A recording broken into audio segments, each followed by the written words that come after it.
Será que vale a pena investir na Copel? Nesse vídeo eu vou fazer uma análise completa da empresa, trazendo vários indicadores e informações relevantes sobre ela. Além disso, eu vou fazer uma análise dos proventos que a empresa paga, se a ação está cara ou está barata, qual é o potencial de crescimento dessa empresa e além disso eu vou dar a minha opinião sobre o que eu penso da empresa. E para que esse vídeo chegue para mais pessoas e mais pessoas tenham acesso a esse vídeo, eu preciso da ajuda de vocês. Curtindo esse vídeo, o YouTube entende que esse vídeo é bom e manda ele para mais pessoas. E se ainda não é inscrito no canal, aproveita e se inscreve e também ativa o sininho de notificação para ficar sabendo toda vez que sai vídeo novo. E sem enrolação, então vamos direto para o que interessa. A razão social da Copel então é Companhia Paranaense de Energia. No dia que eu estou gravando esse vídeo, a empresa está com um valor de mercado de 18,3 bilhões de reais. Ela é do segmento de listagem nível 1 e ela tem então ações ordinárias e preferenciais, tanto as preferenciais A como as preferenciais B. E ela tem então o código de negociação CPLE3, CPLE5 e CPLE6, sendo que a principal delas é a CPLE6, que tem mais liquidez. A empresa então tem um free float de 68,93% das ações. Ela é do setor de utilidade pública e do segmento de energia elétrica. Aqui então a participação societária da empresa. O estado do Paraná tem 31,07% das ações. Então a Copel é uma estatal controlada pelo estado do Paraná. 23,96% das ações está com o BNDES, 44,17% em custódia na bolsa, sendo que então 34,24% na B3, 9,86% na Nasdaq e 0,07% na Latbex. E a Eletrobras ainda tem mais 0,56%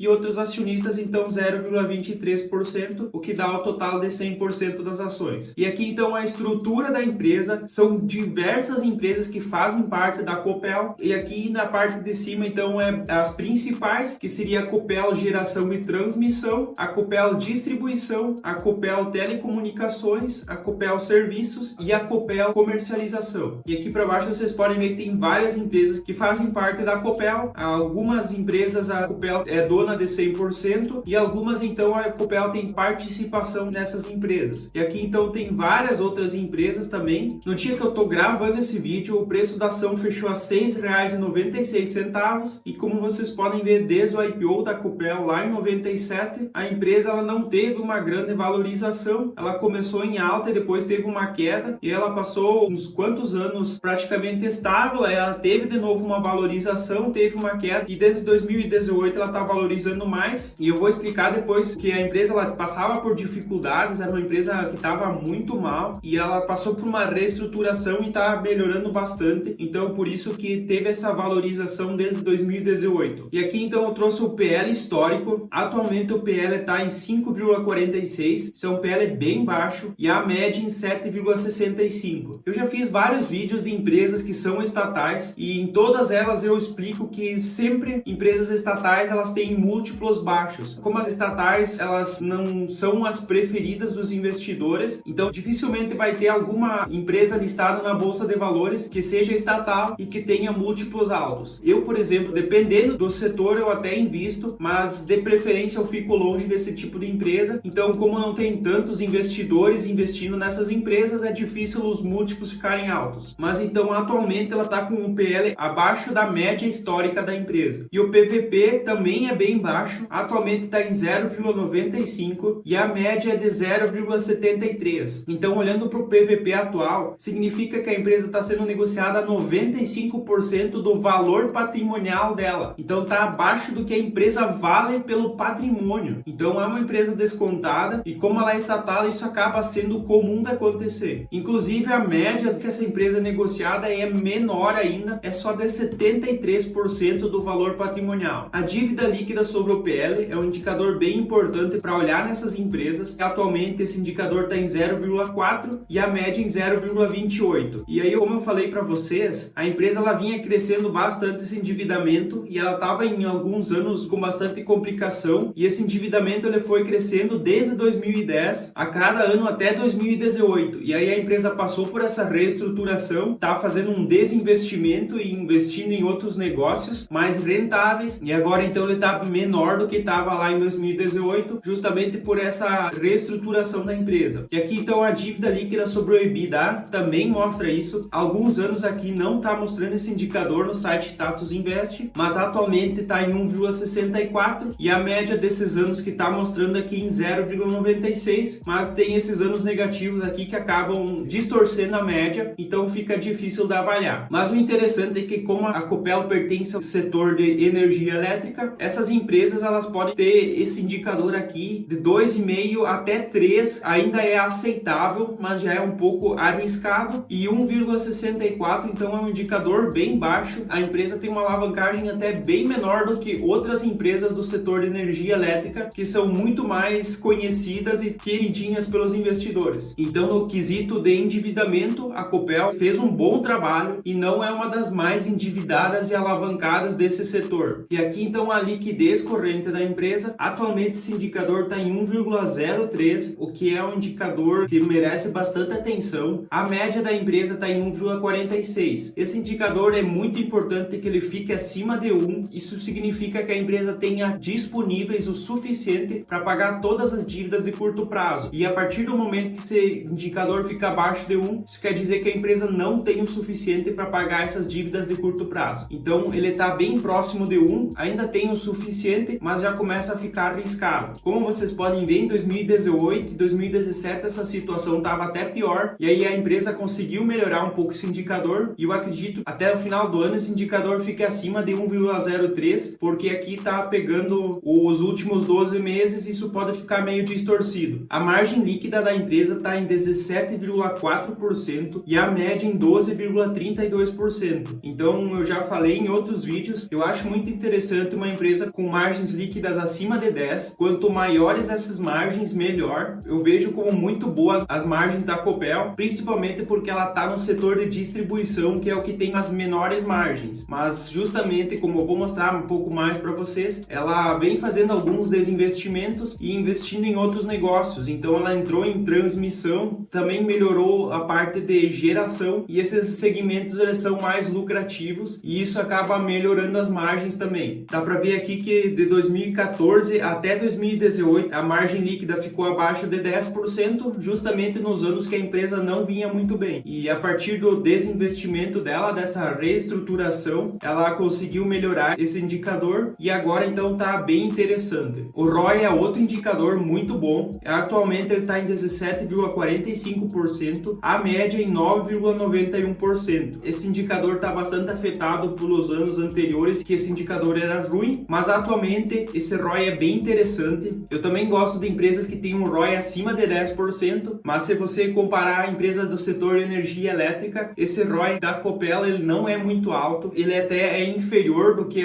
várias das principais empresas desse setor, mas já é um ROI bem interessante, é uma rentabilidade sobre patrimônio líquido que já é muito boa e que vale a pena dar uma olhada nesse indicador. O ROIC da mesma forma atualmente está em 11,29% e a média em 7,11%. Como eu falei, ela vinha sofrendo nos anos anteriores até 2018 e depois dessa reestruturação foi melhorando bastante e agora já está acima de 10%. E o ROIC acima de 10%, na minha opinião, é muito bom, fazendo um trabalho muito bom que está melhorando bastante os indicadores e a performance da empresa. O Dividend Yield histórico, esse indicador aqui é o que mais teve uma mudança. Atualmente ele está em 13,81%, um dos maiores Dividend Yields da bolsa, e a média em 5,92%. Essa média é menor justamente porque por vários anos a empresa teve indicadores ruins. Como vocês podem ver aqui, ela não pagava um Dividend Yield tão alto. Em 2017 ela pagou um Dividend Yield interessante, em 2018 ele era baixo e a partir da reestruturação ela foi melhorando bastante isso e esse Dividend Yield subiu bastante. É claro que como o preço por ação da empresa vem caindo, vem desvalorizando, isso ajuda a subir esse indicador, já que ele leva em consideração o valor dos proventos pagos por ação em relação ao preço da ação. Então, se a ação ela cai a cotação dela, isso ajuda a aumentar o Dividend Yield. Mas mesmo assim é um Dividend Yield bem alto, é muito acima da média. Para mim, empresas que pagam mais de 10% de dividendos são empresas de proventos muito elevados e que com certeza isso é interessante. Só precisa ver se a empresa consegue ter consistência tendência em pagar proventos tão altos e se não vai ser só 1 ou 2 anos e aí volta a pagar proventos baixos. E aqui então no gráfico mostrando os proventos por ano, dá para ver então que a empresa cresceu bastante esses proventos. Cada uma dessas linhas aqui representa 10 centavos por ação e aí vocês podem ver que em 2021 a empresa já passou dos 60 centavos pagos por ação e nos outros anos ela não chegou nem na metade desse valor. Então realmente ela aumentou muitos proventos e por isso que esse dividend yield está tão elevado. E o payout aqui também mostra isso. Aqui o indicador só tem desde 2013 e aí a empresa oscilou bastante entre pouco mais de 50% até 27%. Mas em 2020 ela já aumentou para 64,68% e eu acho que para 2021 esse payout deve ser ainda maior. Então mostrando que a empresa busca atrair os investidores e mostrar que ela pode ser sim uma boa pagadora de proventos e ainda assim conseguir melhorar a sua gestão e os seus resultados. Aqui então vem uma das partes mais interessantes e que eu mais avalio numa empresa. Eu gosto muito de olhar o crescimento da receita líquida e do lucro líquido e a Copel ela tem basicamente o que eu busco, que é uma receita líquida que vem crescendo praticamente todos os anos. Só aconteceu algumas oscilações aqui, justamente quando a empresa tinha dificuldades financeiras e a partir de 2018, com a reestruturação dela, ela teve um salto bem grande tanto na receita como no lucro líquido. Então em 2008 a empresa tinha uma receita líquida de 5,4 bilhões de reais e em 2020 ela teve uma receita líquida de 18,6 bilhões de reais. Então isso dá um crescimento de mais de 3 vezes em relação a 2008, que é um crescimento bem alto. E o lucro líquido em 2008 foi de 1 bilhão de reais e ele bateu em 2020 3,9 bilhões de reais. Isso dá um crescimento de quase 4 vezes no lucro líquido. Então mesmo com essa oscilação, justamente porque a empresa não vinha tão bem antes disso, mesmo ela dando lucro, ela não era uma empresa que estava muito bem, com indicadores muito interessantes. Como vocês podem ver, depois ela teve vários anos aqui, o lucro líquido até caiu abaixo de 1 bilhão. Em 2018 ela começou a aumentar de novo bastante esse lucro líquido e em 2020 ela chegou perto dos 4 bilhões de reais de lucro. Então vem mostrando que a empresa está conseguindo fazer um bom trabalho e trazendo resultados muito consistentes. Então aqui alguns destaques da empresa: a solidez financeira para manter as diretrizes estratégicas, foco no crescimento sustentável, sem alavancagem, justamente isso aqui que é muito interessante. O EBITDA ajustado, ele chegou a 1,4 bilhões de reais, isso é um crescimento então de 47%, a melhoria em todos os negócios, o CAPEX conforme o planejado, 518 milhões de reais no segundo trimestre de 2021, isso é 22% a mais em relação ao segundo trimestre de 2020. A empresa fez a sexta emissão de debêntures e conseguiu um valor de 1,5 bilhão de reais e a empresa pagou então 1,2 bilhões de reais em dividendos no dia 30 de abril, que foi a primeira parcela, e agora teve então a segunda parcela em 11 de agosto de mais 1,3 bilhões de reais. Então a empresa já distribuiu nesse ano 2,5 bilhões de reais. E atualmente então ela está com 1,6 vezes de alavancagem e a empresa ainda tem créditos de PIS e COFINS, que deu mais um retorno interessante para a empresa. E a empresa então conseguiu uma redução de 29,3% nas despesas com pessoal, material, serviços e outras despesas. A empresa fez uma redução com pessoal e administradores de 462 empregados, mas ela teve um maior gasto com manutenção do sistema elétrico. Ela fez então a revisão de impairment de 125 milhões de reais no segundo trimestre de 2021, na comparação de uma provisão de 70 milhões no segundo trimestre de 2020, o que deu um impacto positivo na empresa de 200 milhões de reais. E uma menor provisão de liquidação duvidosa no segundo trimestre de 2021 de 18 milhões de reais. Então isso trouxe resultado muito positivo para a empresa. Muitos desses efeitos eles são só contábeis, mas a redução dos gastos ela ajuda a melhorar os indicadores da empresa. Aqui então o programa de investimentos, o CAPEX segue plano de investimentos com foco na DIS e conclusão de obras da geração e transmissão. Então a geração e transmissão para 2021 é previsto 623 milhões de reais, a distribuição 1,2 bilhão de reais e a telecom 50 milhões de reais. Então para 2021 está previsto um investimento de 1,9 bilhões de reais. Esse investimento é para ser maior do que 2020, mas ainda menor do que que 2019, mas é um investimento muito importante e esse tipo de empresa do setor de energia elétrica precisa de grandes investimentos para poder melhorar e se tornar mais rentável. E o perfil da dívida da empresa, o aumento da alavancagem no segundo trimestre de 2021 veio por causa do pagamento de 1,2 bilhão de dividendos e a captação de 1,5 bilhões na DIS e crédito PIS/COFINS. Então a dívida líquida lá aumentou. No segundo trimestre de 2020 ela era de 7,5 bilhões de reais e ela aumentou então para 7,8 bilhões de reais no segundo trimestre de 2020. O indicador então ele saiu de 1,5 vezes no segundo trimestre de 2020 para 1,6 vezes, mas ainda é muito tranquilo e esse endividamento não é alto para empresas do setor de energia elétrica. E aqui então o cronograma para vencimento dessa dívida. O prazo médio de vencimento é de 3,1 anos. Para 2022 vai ter uma parte bem relevante da amortização de quase 2 bilhões de reais. Para 2023 mais de 1,6 bilhões de reais e aí 2024, 2025 e 2026 esse indicador vai caindo e a partir de 2027 tem mais de 1,7 bilhões de reais de vencimento. É muito importante que o investidor acompanhe essa empresa porque em 2022 tem uma parte bem relevante da dívida para ser paga e 2023. Então a empresa precisa ter resultados muito bons nesse ano para que esse endividamento não fique maior e a empresa comece a ter dificuldades para conseguir quitar essas dívidas e continuar entregando bons resultados. Então precisa estar muito atento com o endividamento que a empresa tem do curto e médio prazo. E o custo médio desse endividamento é de 5,75%, o que é um custo bem baixo, e dessa dívida 55% está no CDI, 21% em títulos de juros de longo prazo, 23% no IPCA e 2% em outros. Então também tem uma boa diversificação dessa dívida e é bom diversificar em mais que um indexador para não correr riscos desnecessários. E a empresa então está com uma política de dividendos proventos de 2021, objetivo de preservar as condições financeiras para a continuidade sustentável dos negócios e melhorar o retorno ao acionista. A política de dividendos prevê 2 eventos de pagamentos no mínimo. A previsão de pagamento do primeiro evento referente a 2021 em dezembro de 2021 inclui juros sobre capital próprio do terceiro e do quarto trimestre. O payout dependerá da alavancagem do fluxo de caixa disponível do ano, conforme determina a política de dividendos. Então a empresa ela não foca aqui no lucro líquido e o payout é pago de acordo com o fluxo de caixa disponível da empresa. Isso aqui é muito interessante, principalmente porque o lucro líquido ele tem variações contábeis que nem sempre são dinheiro de fato que a empresa conseguiu gerar. Então, utilizando o fluxo de caixa disponível, isso é mais saudável para a empresa. E eventos extraordinários reconhecidos no resultado do exercício farão parte da base de cálculo. Por exemplo, a venda da Copel Telecom e a repactuação do GSF. E estudo então de eventual antecipação do pagamento até dezembro de 2021 dos proventos de 2021. Eles serão apresentados preliminarmente ao CAD na reunião de setembro. Então, pessoal, eu não sou investidor da Copel, mas é uma empresa que vem passando por uma mudança, uma reestruturação muito interessante. O grande problema dessa empresa é ser estatal, e eu já falei que eu tento não investir em estatal. Alguns setores que são listados na bolsa só tem opções de estatais, e aí se eu acho muito importante ter exposição a esse setor, aí sim eu escolho investir numa estatal. Mas, por exemplo, o setor de energia elétrica tem várias empresas que são privadas e por isso eu fico de fora de empresas estatais. Mas a Copel ela vem fazendo um trabalho muito interessante, os indicadores estão muito bons, uma alavancagem baixa, um fluxo de caixa muito bom, crescimento da receita, crescimento do lucro líquido, grande pagamento de proventos. Então ela vem se tornando uma empresa muito interessante. E como eu disse, a minha justificativa para não investir nela é justamente por ela ser estatal e existe muita instabilidade. É difícil prever se ela vai conseguir manter essa qualidade na gestão e esses resultados bons, porque a qualquer momento pode sofrer uma influência política e isso tudo pode mudar. Então esse é o grande risco. O investidor que tem interesse em investir nela precisa avaliar e controlar esse risco, então não pode botar um percentual muito grande numa empresa estatal só porque ela vem dando resultados no momento que são bons, porque isso pode não se repetir no futuro e pode mudar totalmente por causa de política, que é o grande problema das empresas estatais. Mas o investidor pode sim analisar essa empresa e tem uns resultados muito interessantes nos últimos anos. Lembrando sempre, pessoal, que esse vídeo não é uma recomendação de investimentos, eu só trouxe aqui informações que eu acho muito importantes que vocês saibam. Usem isso somente para estudo, avaliem e estudem muito bem essa empresa, não se baseiem somente nesse vídeo. Eu peço de novo para vocês curtir esse vídeo, isso é muito importante para que esse vídeo seja divulgado para mais pessoas e mais pessoas tenham acesso a esse conteúdo. Eu peço também para vocês se inscrever no canal e ativar o sininho de notificação para ser avisado toda vez que sai vídeo novo. Como de costume, eu vou deixar na tela um vídeo e uma playlist que eu recomendo que vocês assistam. Eu espero vocês no próximo vídeo. Até lá e tchau!